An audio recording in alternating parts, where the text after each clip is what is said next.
ഈ രാവിനെ ഉറങ്ങാൻ വേണ്ടിയിട്ട് വിശ്രമിക്കാൻ വേണ്ടിയിട്ടാണ് പടച്ചുണ്ടാക്കിയത്. പകലിനെ ജോലി ചെയ്യാൻ വേണ്ടി. ഈ മനുഷ്യരല്ലാത്ത വേറെ ഈ ഭൂമുഖത്ത് ഒരു ജീവിയും ഈ രാത്രി ഇങ്ങനെ കിടന്ന് കളിക്കാറില്ല. നമ്മൾ ഉറക്കം അതിൻ്റെ സമയത്ത് തന്നെ ഉറങ്ങണം എന്ന് പറയാം. മറ്റൊരു കാര്യമാണ് ഇപ്പം പലപ്പോഴും കണ്ടുവരാറുള്ള സൈക്യാട്രിസ്റ്റിനൊക്കെ കാണിക്കുന്ന സ്ലീപ്പ് ഡെപ്രിവേഷൻ, അതായത് ഉറക്കമില്ലായ്മയൊക്കെ പലപ്പോഴും കണ്ടുവരാറുണ്ട്.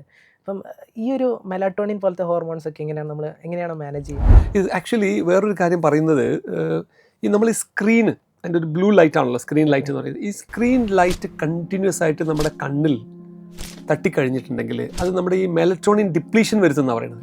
മെലറ്റോണിൻ ഈസ് സംതിങ് നമ്മുടെ ഉറക്കിന് ആവശ്യമുള്ള സാധനമാണ്. അതിനെ ഡിപ്ലീഷൻ വരുത്തും. അങ്ങനെ പിന്നെ ഉറക്കമില്ലാതെ ഇപ്പോൾ പിന്നെ അത് മാത്രമല്ല, ഇപ്പം നമ്മൾ കണ്ടുവരുന്ന വേറെ, ഞാൻ എൻ്റെ മറ്റ് ഈ ജീവിതശൈലി ഇതിനെക്കുറിച്ച് പറയുന്നൊരു ഇമ്പോർട്ടൻസ് കാര്യമുണ്ട്. നമ്മൾ ഉറക്കം അതിൻ്റെ സമയത്ത് തന്നെ ഉറങ്ങണം എന്ന് പറയാറുണ്ട്.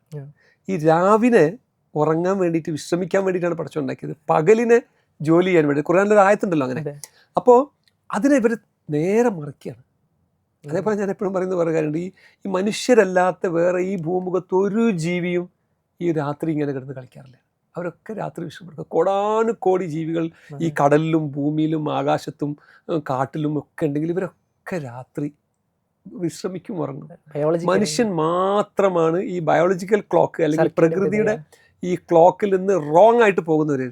പ്രത്യേകിച്ച് ഇപ്പോൾ ഫിഫന്റെ കാലഘട്ടമാണല്ലോ. ഈ ഒരു ടൈമിൽ ഭയങ്കരമായിട്ട് ഈ 3:30, പ്രത്യേകിച്ച് USA ടൈമിലൊക്കെയാണ് അവരുടെ ഒരു ടൈമിങ് വരുന്നത്. ആളുകളുടെ സർക്കേഡിൽ നിന്ന് തന്നെ തല്ലി പൊളിക്കുന്ന ആകെ തെറ്റിപ്പോവും. ശരി, ഫിഫന്റെ അറ്റ്ലീസ്റ്റ് കുറച്ച് സമയം എന്ന് വിചാരിക്കാം. പക്ഷെ ഇപ്പോൾ നമ്മുടെ നാട്ടിൽ ആക്ച്വലി ഒരു ടൈമിംഗ് തന്നെ ചേഞ്ച് ആയിട്ടുണ്ട്. ആളുകൾക്ക് രാത്രി 11 മണിക്ക്, എനിക്കൊക്കെ ചിലപ്പോൾ ചില കോൾ വരും, ഗുഡ് ഈവനിങ് സാർ, 11 മണിക്ക് ഞാൻ ഉറങ്ങിയിട്ടുണ്ടായിരുന്നു. എന്ന് വെച്ചാൽ ഫോൺ നമുക്ക് സ്വിച്ച് ഓഫ് ചെയ്യാൻ പറ്റാത്ത വല്ല എമർജൻസി ഉണ്ടെങ്കിൽ അറ്റൻഡ് ചെയ്യണം എന്നുള്ളതാണ്. ആളുകൾക്ക് 11 മണി 12 മണിയൊക്കെ ഗുഡ് ഈവനിങ് ആണ്, മനസ്സിലായില്ലേ? എന്നിട്ട് ആളുകളുടെ സ്റ്റൈൽ തന്നെ മാറി. 2 മണിക്ക് കിടക്കുക, 3 മണിക്ക് കിടക്കുക, എന്നിട്ട് 8 മണി 9 മണി വരെയൊക്കെ ചിലപ്പോൾ കിടക്കും. അത് വലിയൊരു അപകടമാണ് ഇത് ഉണ്ടാക്കുന്നത്. അതും കോർട്ടിസോളിനെ ലെവൽ റേസ് ചെയ്യുന്നത്. തീർച്ചയായിട്ടും.